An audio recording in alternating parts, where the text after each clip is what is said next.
Hello friends, welcome to our YouTube channel about thinkers. அறிவை விரிவிசை அறிவை பகிர்வதற்கு. இந்த வீடியோவில் அட்வென்ட் ஆஃப் யூரோப்பியன்ஸோட கண்டினியூவேஷன் தான் பார்க்க போகிறோம். பார்ட் 1 வீடியோவில் ஹிஸ்ட்ரிக்கான sources, political affairs and economic wise என்னெல்லாம் நடந்தது, அதுக்கப்புறம் அட்வென்ட் ஆஃப் யூரோப்பியன்ஸோட இன்ட்ரோ கொஞ்சம் பார்த்துருப்போம். இதோட கண்டினியூவேஷனாக இந்தியாவுக்கு வந்த ஃபாரின் இன்வேடர்ஸ், அதாவது போர்ச்சுகீஸ், டச், இங்கிலீஷ், டானிஷ், ஃப்ரெஞ்சை பற்றி தான் இந்த வீடியோவில் டீட்டெயிலாக பார்க்க போகிறோம். ஃபர்ஸ்ட் நம்ம போர்ச்சுகீஸ் அரைவல் பற்றி பார்க்கலாம்.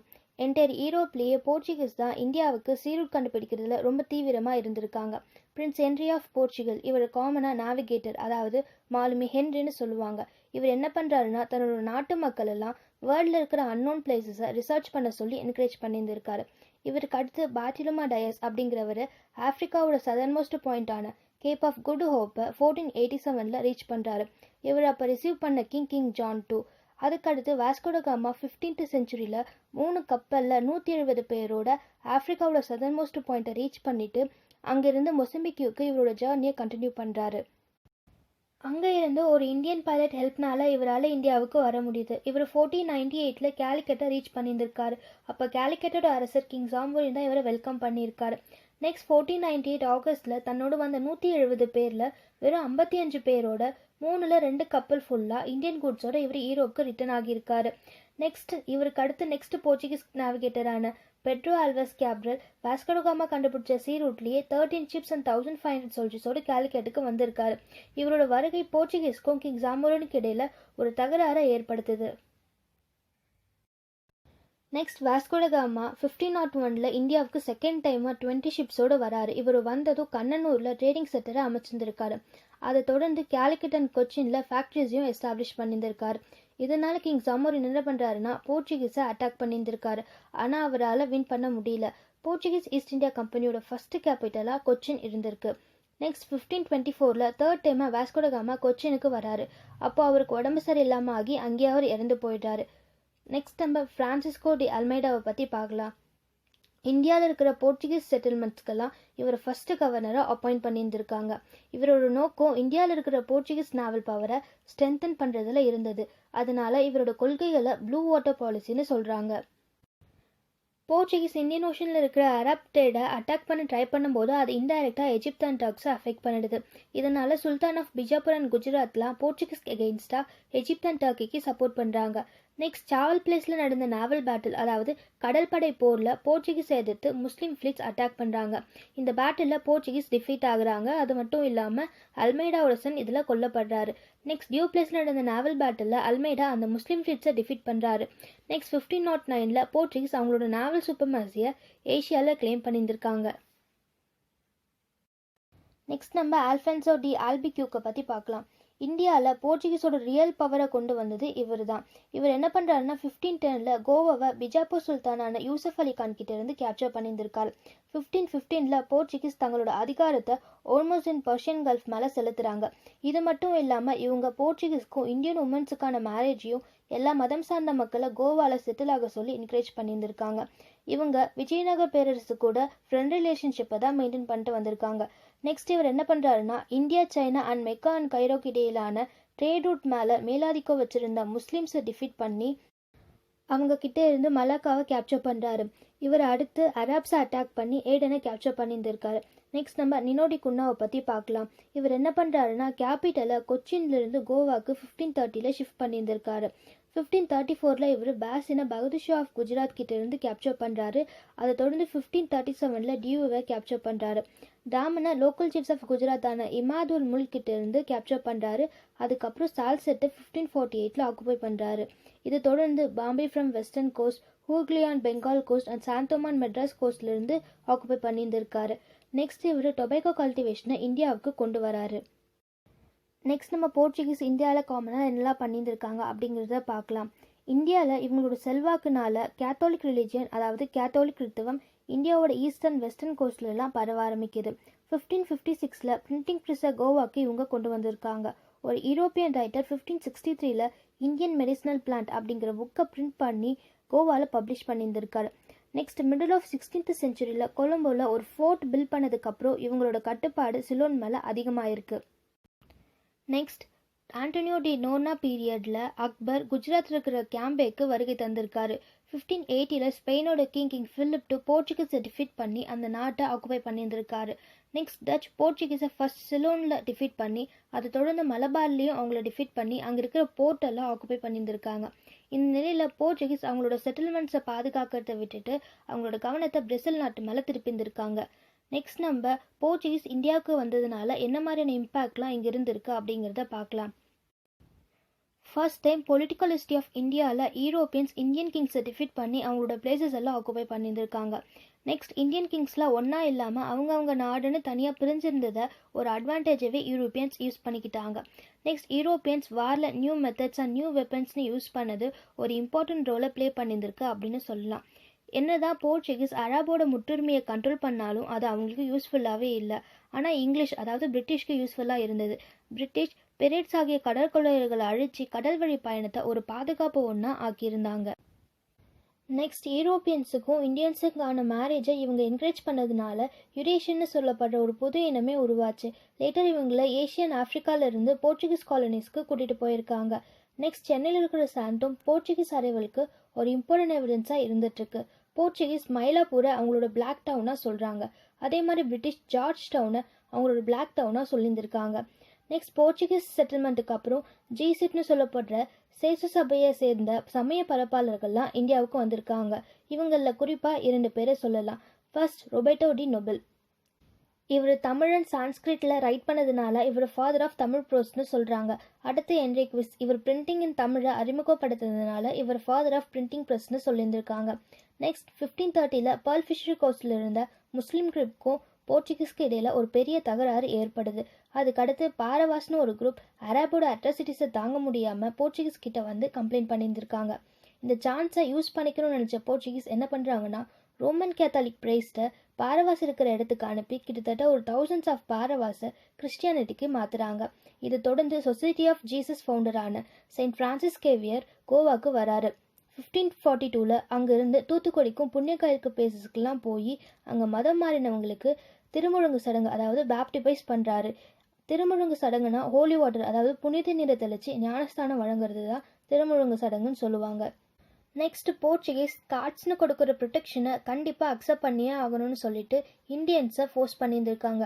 அப்படி அக்செப்ட் பண்ணலன்னா இந்தியன்ஸோட ட்ரேடை டிஸ்டர்ப் பண்ணுவோன்னு சொல்லி பயமுறுத்திருந்திருக்காங்க. கார்ட்ஸ்னு அடிப்படையில் இவங்க கிட்ட இருந்து பணமும் பறிச்சிருந்திருக்காங்க போர்ச்சுகீஸ். நெக்ஸ்ட் பிரெட்ஸ் ஆகிய கடற்கொள்ளையர்களுக்கு எகெயின்ஸ்டாக பாதுகாப்பு தரோன்னு சொல்லி அவங்களே சொல்லிட்டு இருந்திருக்காங்க. ஆனால் இவங்களோட ஆதிக்கம் 17th செஞ்சுரியில் படிப்படியாக குறைய ஆரம்பிச்சுது. 1739 லாஸ்ட்டாக இவங்க கிட்ட கோவா, டாமன் அண்ட் டியூ பிளேசஸ் மட்டும்தான் இருந்தது. இதோட போர்ச்சுகீஸ் செட்டில்மெண்ட் முடியுது. நெக்ஸ்ட் நம்ம டச் செட்டில்மெண்ட் பற்றி பார்க்கலாம். 1602 United East India Company of Netherlands அதாவது ஐக்கிய கிழக்கிந்திய கம்பெனியை ஸ்டார்ட் பண்ணி ஈஸ்ட் இந்தியாவில் ட்ரேட் பண்ணுறதுக்கு கவர்மெண்ட் கிட்ட இருந்து அனுமதி வாங்குறாங்க. இவங்க இந்தியா வந்ததும் 1605 ஃபஸ்ட்டு ட்ரேட் சென்டரை ஆந்திர பிரதேஷில் இருக்கிற மஸ்லிப்பட்டினமில் செட் பண்ணியிருந்திருக்காங்க. அதே இயரில் அம்பாயினாவை போர்ச்சுகீஸ் கிட்ட இருந்து கேப்சர் பண்ணி இந்தோனேஷியன் ஐலாண்ட்ஸில் அவங்களோட ஆதிக்கத்தை எஸ்டாப்ளிஷ் பண்ணியிருந்திருக்காங்க. நெக்ஸ்ட் போர்ச்சுகீஸ் கிட்ட இருந்து நாகப்பட்டினமை கேப்சர் பண்ணி சவுத் இந்தியாவில் அவங்களோட பவரை ஸ்ட்ரென்தன் பண்ணிக்கிட்டாங்க. ஸ்டார்டிங்கில் புலிகேட் இவங்களோட கேபிட்டலாக இருந்தாலும் 1690 நாகப்பட்டினமுக்கு சேஞ்ச் பண்ணுறாங்க. இவங்க ட்ரேட் பண்ண திங்ஸ்லாம் காமனாக silk, cotton, indigo, rice and ஒப்பியமாக இருந்திருக்கு. Black pepper and spices products மேலான ட்ரேடில் தனி உரிமையை அதாவது மோனோபோலியை பெற்றிருந்திருக்காங்க. இவங்களோட ஃபேக்ட்ரிஸ் புலிகேட், சின்சுரா, சூரத், கசிம் பசார், பாட்னா, நாகப்பட்டினம், பலாசூர் அண்ட் கொச்சினில் இருந்திருக்கு. நெக்ஸ்ட் 1623 பேட்டில் ஆஃப் அம்போயினா நடக்குது. இந்த பேட்டிலில் டச் இறக்கமே இல்லாமல் 10 இங்கிலீஷ் ட்ரேடர்ஸையும் 9 ஜப்பானீஸையும் கொண்டுடுறாங்க. இந்த இன்சிடென்ட் 2 கம்பெனிஸ் அதாவது டச்சுக்கும் இங்கிலீஷ்க்கும் இடையில் ஒரு பெரிய பகையாக அமைஞ்சது. அதுக்கடுத்து 1641 போர்ச்சுகீஸ் கிட்ட இருந்து மலக்காவை கேப்சர் பண்ணி அவங்கக்கிட்ட சிலோனை கொடுக்க சொல்லி கம்பல் பண்ணியிருந்திருக்காங்க. ஆனால் இங்கிலீஷ் கிட்ட டச் ரொம்பவே சஃபர் ஆகுறாங்க. நெக்ஸ்ட் 1759 நடந்த பேட்டில் ஆஃப் பெடரால டச் இங்கிலீஷ் கிட்ட லூஸ் பண்ணி ஒரு பிளேசஸை அவங்கக்கிட்ட லூஸ் பண்ண ஆரம்பிக்கிறாங்க. இந்த 2 பேட்டில் அதாவது பேட்டில் ஆஃப் பெடரானாலேயும் பேட்டில் ஆஃப் அம்பாயினாலேயும் டச்சோட பவர் படிப்படியாக இந்தியாவில் குறைய ஆரம்பிக்குது. நெக்ஸ்ட் நம்ம தமிழ்நாட்டில் டச் என்னெல்லாம் பண்ணாங்க அப்படிங்கிறத பார்க்கலாம். 1502 புலிகேட்டை தங்களோட கண்ட்ரோல்குள்ளே வச்சுருந்த போர்ச்சுகீஸ் டச் கிட்ட அவங்களோட பவரை லூஸ் பண்ண ஸ்டார்ட் பண்ணுறாங்க. அதுக்கப்புறம் 1613 இவங்க புலிகேட்டில் கேலரி ஆஃப் ஃபோர்ட்டை பில்ட் பண்ணியிருந்திருக்காங்க. புலிகேட்லேருந்து டைமண்டை வெஸ்டர்ன் கண்ட்ரீஸ்க்கு எக்ஸ்போர்ட்டும் பண்ணியிருந்திருக்காங்க. இவங்க ஆக்குபை பண்ண அதர் பிளேசஸ்னு பார்த்தா நாகப்பட்டினம், புண்ணியகாயல், போர்ட்டோனோவா, கடலூர் அண்ட் தேவனம்பட்டினம்னு இருந்திருக்கு. டச் ஸ்லேவ் ட்ரேடில் இன்வால்வ் ஆகி இருந்தாங்க. பெங்கால் அண்ட் அவங்க அதர் செட்டில்மெண்ட்ஸான காரைக்கால், தேவனம்பட்டினம்லேருந்து புலிகேட்க்கு ஸ்லேவ்ஸை கொண்டு போயிருக்காங்க.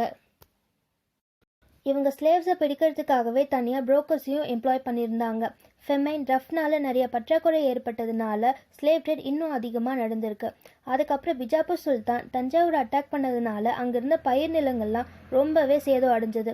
இதனால பல மக்கள் தங்களை அடிமைகளாக தள்ளப்பட்டாங்க. அதுக்கப்புறம் 1646 ஆல்மோஸ்ட் 2118 ஸ்லேவ்ஸ் கோஸ்டல் ஏரியாஸில் இருக்கிற அதிரம்பட்டினம், தொண்டி, காயல்பட்டினம்லேருந்து கூட்டிகிட்டு வந்திருக்காங்க. நெக்ஸ்ட் நம்ம வில்லோடெஜிக்ஸ் ரிப்போர்ட்டை பற்றி பார்க்கலாம். இவர் நெதர்லாண்டில் இருக்கிற லெய்டன் யூனிவர்சிட்டியில் ரிசர்ச்சராக இருந்திருக்காரு. இவர் ஒரு பட்டியல், அதாவது ஒரு ரிப்போர்ட்டை வெளியிட்டிருக்காரு. அதில் என்ன இருக்குன்னா, இந்தியாவிலிருந்தும் பே ஆஃப் பெங்காலிருந்தும் விஓசி ஷிப்பில் அனுப்பப்பட்ட ஸ்லேவ்ஸோட லிஸ்ட் தான் இருந்திருக்கு. 1621 ஜூன் டு 1925 நவம்பர் வரை டோட்டலாக 26,885 மென், உமன் அண்ட் சில்ட்ரனை ஸ்லேவ்ஸாக அனுப்பியிருக்காங்க. இதில் 1379 பேர் இறந்தும் போயிருக்காங்க. அதுக்கப்புறம் விஜயநகர் எம்பையர் டிக்ளைன் ஆனதும் தஞ்சாவூர், செஞ்சி அண்ட் மதுரை நாயக்கர்ஸ்னால் ஏற்பட்ட ஃபெமைன்னால கோரமண்டல் கோஸ்டில் ஸ்லேவ் ட்ரேட் இன்னும் அதிகமாக நடந்திருக்கு அப்படின்னு இவர் ரிப்போர்ட்டில் சொல்லியிருந்திருக்காரு. இதோட டச் செட்டில்மெண்ட் கம்ப்ளீட் ஆகுது. நெக்ஸ்ட் நம்ம இங்கிலீஷ் செட்டில்மெண்ட் பற்றி பார்க்கலாம். டிசம்பர் 31, 1600 இங்கிலாந்து குயின் எலிசபெத் அவங்களோட கவர்னருக்கும் லண்டன் மர்ச்சன்ட்க்கும் ஒரு அனுமதி பட்டையும் வழங்கினாங்க. அந்த கம்பெனியில் ஒரு கவர்னர், 24 டைரக்டர்ஸ் தான் இருந்திருக்காங்க. 1611 கேப்டன் ஹாங்கிங்ஸ் ஜஹாங்கீர் கோர்ட்டுக்கு கம்பெனிக்காக சில சலுகைகள் பெறறதுக்காக அனுப்பி வைக்கப்பட்டார். சலுகைகள் எதுக்காகனா சூரத்தில் ஃபேக்ட்ரி ஸ்டார்ட் பண்ணுறதுக்காக. ஆனால் போர்ச்சுகீஸ் ப்ரெஷர் இருந்ததுனால ஜஹாங்கீர் அவங்களுக்கு பெர்மிஷன் கொடுக்கல. 1612 சூரத்துக்கு பக்கத்தில் நடந்த நேவல் பேட்டிலில் போர்ச்சுகீஸை டிஃபீட் பண்ணுறாரு கேப்டன் தாமஸ் பெஸ்ட். இதனால ஜஹாங்கீர் 1613 சூரத்தில் ஃபேக்ட்ரியை ஸ்டார்ட் பண்ணுறதுக்கான பெர்மிஷனை இவங்க கிட்ட கொடுத்துருக்காரு. ஸோ ஸ்டார்டிங்கில் சூரத் இங்கிலீஷோட வெஸ்டர்ன் இந்தியா பிளேசஸ்க்கெல்லாம் ஹெட்குவார்ட்டர்ஸாக இருந்திருக்கு. எகெயின் 1614 ஒரு பேட்டில் நடக்குது. இந்த பேட்டிலில் கேப்டன் நிக்கோலஸ் டவுன்டன் போர்ச்சுகீஸை டிஃபீட் பண்ணியிருக்காரு. இந்த மாதிரியான நிகழ்வுகள்லாம் முகல்ஸ் கோர்ட்டில் இருக்கிற பிரிட்டிஷோட ப்ரெஸ்டீஜை இன்னும் இன்க்ரீஸ் பண்ணியிருக்கு. 1615 ஜஹாங்கீர் கோர்ட்டுக்கு சர் தாமஸ் ராவோ ட்ரேட் பண்ணுறதுக்கான அத்தாரிட்டி வாங்குறதுக்காக வராரு. இவர் 3 இயர்ஸ் ஆக்ராலே ஸ்டே பண்ணிடுறாரு. 3rd இயர் எண்டிங்கில் தான் ஜஹாங்கீர் கிட்ட இருந்து ட்ரேட் பண்ணுறதுக்கான உரிமையை இவருக்கு கிடைக்குது. இவர் ஆக்ராவிலிருந்து கிளம்புறதுக்கு முன்னாடி ஆக்ரா, அகமதாபாத் அண்ட் ரோச்லலாம் ட்ரேட் சென்டரை எஸ்டாப்ளிஷ் பண்ணிட்டு போயிருக்காரு. அதுக்கடுத்து 1611 இங்கிலீஷ் அவங்களோட ஃபஸ்ட்டு ஃபேக்ட்ரியை coastal line of bay of பெங்காலில் இருக்கிற மசுலிப்பட்டினமில் எஸ்டாப்ளிஷ் பண்ணியிருக்காங்க. மசுலிப்பட்டினம் கோல்கொண்டா கிங்டமில் ஒரு இம்பார்ட்டன்ட் போர்ட்டாக இருந்திருக்கு. நெக்ஸ்ட் 1639 மெட்ராஸை ரூல் பண்ணிட்டு வந்த கிங் சின்னப்ப நாயகா, இவர் சந்திரகிரியை சேர்ந்தவர். இவர்கிட்ட இருந்து மெட்ராஸை லீஸ்க்கு, அதாவது குத்தகைக்கு வாங்குறாரு Francis Day. East India Company மெட்ராஸில் ஃபஸ்ட்டு ஃபேக்ட்ரியை பில்ட் பண்ணுறாங்க. இதுதான் பிரிட்டிஷ் பில்ட் பண்ண ஃபஸ்ட்டு ஃபோர்ட். இதோட பேர் சென்ட் ஜார்ஜ் ஃபோர்ட். இந்த ஃபோர்ட் இவங்களோட ஹெட்குவார்ட்டர்ஸாகவும் இருந்திருக்கு. நெக்ஸ்ட் 1645 ரூலர் ஆஃப் கோல்கொண்டா என்ன பண்ணுறாருன்னா, மெட்ராஸ் கம்பெனிக்கு கீழே இருந்த டெரிட்டோரிஸ் எல்லாம் தன்னோட கண்ட்ரோல்குள்ளே கொண்டு வந்திருந்திருக்காரு. அதுக்கடுத்து 1687 அவுரங்கசீப் கோல்கொண்டாவை அட்டாக் பண்ணி கம்பெனி டெரிட்டோரிஸ் எல்லாம் முகல்ஸ் கண்ட்ரோல்குள்ளே கொண்டு வந்திருந்திருக்காரு. இந்த மீன் டைமில் இங்கிலீஷ் இவங்களோட கேபிட்டலை மசுலிப்பட்டினம்லேருந்து மெட்ராஸ்க்கு சேஞ்ச் பண்ணியிருந்திருக்காங்க. Next 1668 king Charles II of England என்ன பண்ணுறாருன்னா, பாம்பேவை டவுரியா போர்ச்சுகீஸ் கிங் கிட்ட இருந்து ஆனுவல் ரெண்ட்டுக்கு ரிசீவ் பண்ணியிருந்திருக்காரு. நெக்ஸ்ட் சார்ட்டர் ஆஃப் 1683 படி கம்பெனிக்கு கீழே ஒரு படையை ஃபார்ம் பண்ணி ஏஷியா, ஆப்பிரிக்கா அண்ட் அமெரிக்கா ஆகிய நாடுகளுக்கு இடையில பீஸ் இல்லைனா வாரை டிக்ளேர் பண்ணணும்னு சொல்லியிருந்திருக்காங்க. நெக்ஸ்ட் 1693 கம்பெனி சென்னையை சுற்றி இருக்கிற 3 கிராமங்களையும் 1702 5 கிராமங்களையும் அக்வயர் பண்ணியிருந்திருக்காங்க. பிரிட்டிஷ்க்கு பெங்காலில் ட்ரேடிங் ரைட்ஸ் கிடைக்கிறது ஒரு பெரிய விஷயமா இருந்தது. இவங்களுக்கு ட்ரேடிங் ரைட்ஸ் 1680 யார் கொடுத்தாங்கன்னு பார்த்தோன்னா, கவர்னர் ஆஃப் பெங்கால் ஷான்சுதா தான் கொடுத்துருந்துருக்காரு. இவர் யாருன்னா ஷாஜஹானோட செகண்ட் சன். நெக்ஸ்ட் பிரிட்டிஷ் 1698 என்ன பண்ணுறாங்கன்னா, சுல்தானுதி, கலிகோட்டா அண்ட் கோவிந்த்பூர் வில்லேஜஸோட ஜமீன்தாரி ரைட்ஸை ஃபார் பேமெண்ட் 1200 per yearன்னு சொல்லி அக்வயர் பண்ணியிருந்திருக்காங்க. நெக்ஸ்ட் சுல்தானுதில் இருக்கிற ஃபேக்ட்ரியை 1696 பலப்படுத்தியிருந்திருக்காங்க. அந்த பலப்படுத்தின ஃபேக்ட்ரியை ஃபோர்ட் சென்ட் வில்லியம்னு சொல்கிறாங்க. 1700 இந்த ஃபோர்ட் இவங்களோட ஹெட்குவார்ட்டர்ஸாகவும் இருந்திருக்கு. Battle of Plassey, battle of பக்சருக்கு அப்புறம் இந்த கம்பெனி இந்தியாவில் அவங்களோட பொலிட்டிக்கல் பவரை கிளைம் பண்ணியிருந்திருக்காங்க. 1858 வரை அவங்களோட ஆட்சிக்கு கீழே தான் நம்ம இருந்திருக்கோம். 1858க்கு அப்புறம் அவங்களோட டைரக்ட் கண்ட்ரோலுக்குள்ளே நம்ம வந்திருக்கோம். இதோட பிரிட்டிஷ் செட்டில்மெண்ட் முடியுது. நெக்ஸ்ட் நம்ம ஃப்ரெஞ்ச் செட்டில்மெண்ட் பற்றி பார்க்கலாம். 1664 ஃப்ரெஞ்ச் ஈஸ்ட் இந்தியா கம்பெனியை கிங் லூயிஸ் 14 மினிஸ்டர் கால்பெட் தான் ஃபார்ம் பண்ணியிருந்திருக்காரு. இந்த எஃபோர்ட் ஃப்ரான்ஸ் கவர்மெண்ட்டோடனால இது ஃப்ரான்ஸ் மக்களுக்கு இடையில ஒரு ஆர்வத்தை இழுக்கல. இது அவங்கெல்லாம் எப்படி பார்த்தாங்கன்னா, ஃப்ரான்ஸ் கவர்மெண்ட்டோட இன்னொரு டாக்ஸ் கலெக்ட் பண்ணுற வழியாக தான் பார்த்துருந்துருக்காங்க. ஃப்ரெஞ்ச் ட்ரேடர்ஸ் எல்லாரும் 1602 மடகாஸ்கருக்கு வராங்க. என்னதான் மடகாஸ்கரை தங்களோட காலனியாக வச்சிருந்தாலும் 1674 கோஸ்டல் ஏரியாவில் ஒரு ஸ்மால் பிளேஸ் தவிர எல்லாத்தையுமே கைவிட ஸ்டார்ட் பண்ணுறாங்க.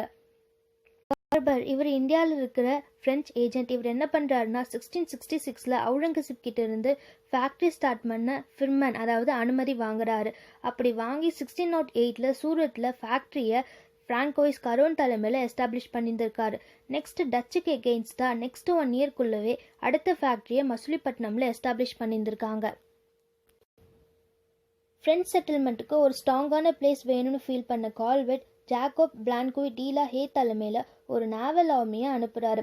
1672 டச்சு சாந்தோம்லேருந்து அனுப்பிடுறாங்க. ஷெர்கான் லோடி டச்சுக்கு எகெயின்ஸ்டாக இருந்ததுனால ஃப்ரெஞ்ச் இவர்கிட்ட சப்போர்ட் கேட்குறாங்க. இதனால் டச் பிஜாப்பூர் சுல்தானோட எனிமியான கிங் ஆஃப் கோல்கொண்டா கூட ஃப்ரெண்ட்லி ரிலேஷன்ஷிப் மெயின்டைன் பண்ணிட்டு வராங்க. ஃப்ரெஞ்ச் செட்டில்மெண்ட்டுக்கு சூட்டபிளாக பாண்டிச்சேரியை ஷெர்கான் லோடி அவங்களுக்கு ஆஃபர் பண்ணியிருந்திருக்காரு. 1673 பாண்டிச்சேரி ஷிப்பிங் வில்லேஜ் தான் இருந்திருக்கு. ஃப்ரான்சிஸ் மார்டின் 4 இயர்ஸ் மடகாஸ்கரில் இருந்துட்டு 1673 சூரத்துக்கு வரும்போது இவர் பாண்டிச்சேரி கவர்னராக அப்பாயிண்ட் பண்ணுறாங்க. ஃப்ரெஞ்ச்னால பாண்டிச்சேரி அவ்வளோ ஈஸியாக கேப்சர் பண்ண முடியல. எதனாலனா அவங்க மெயினாக டச்சை டீல் பண்ண வேண்டியிருந்தது.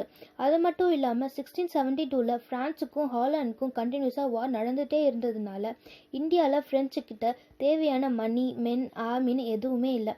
ஏன்னா ஃப்ரெஞ்சோட இன்னொரு செட்டில்மெண்ட்டான சந்திரநாகூருக்கு இதெல்லாம் போயிட்டு இருந்தது. ஸோ டச்னால ஈஸியாக 1693 பாண்டிச்சேரியை கேப்சர் பண்ண முடியுது. 6 இயர்ஸ் பாண்டிச்சேரி டச் கண்ட்ரோலில் தான் இருந்திருக்கு. 1697 ட்ரீட்டி ஆஃப் ரிஸ்விக் படி பாண்டிச்சேரி ஃப்ரெஞ்ச் கிட்ட வந்தாலும் 1699 தான் கம்ப்ளீட்டாக பாண்டிச்சேரி ஃப்ரெஞ்ச் கிட்ட வந்து சேருது. Next 1673 French Mughal governor of பெங்காலான ஷேஷ்டா கான் கிட்ட இருந்து பர்மிஷன் வாங்கி கல்கட்டா பக்கத்தில் இருக்கிற சந்திரநாகூரில் டவுன்ஷிப் எஸ்டாப்ளிஷ் பண்ணியிருக்காங்க. ஃப்ரெஞ்ச் ஈஸ்ட் இந்தியா கம்பெனியோட ஃபேக்ட்ரிஸ் பர்டிகுலராக மாஹி, காரைக்கால், பலாசூர் அண்ட் குவாசிம் பசார்லாம் கோஸ்டல் ரீஜன்ஸில் தான் எஸ்டாப்ளிஷ் பண்ணியிருக்காங்க. ஃப்ரெஞ்ச் ஈஸ்ட் இந்தியா கம்பெனியோட கவர்னராக ஜோசப் ஃப்ரான்கோயிஸ் டியூப்ளிக் 1742 அப்பாயிண்ட் ஆகுறாரு. இவர் என்ன பண்ணுறாருன்னா, ஃப்ரெஞ்சோட ஆதிக்கத்தை பல மடங்கு இன்க்ரீஸ் பண்ணியிருந்திருக்காரு. இவருக்கு அடுத்த கவர்னராக பெயரி பெர்னாய்ட் டுமாய்ஸ் அப்பாயிண்ட் ஆகுறாரு.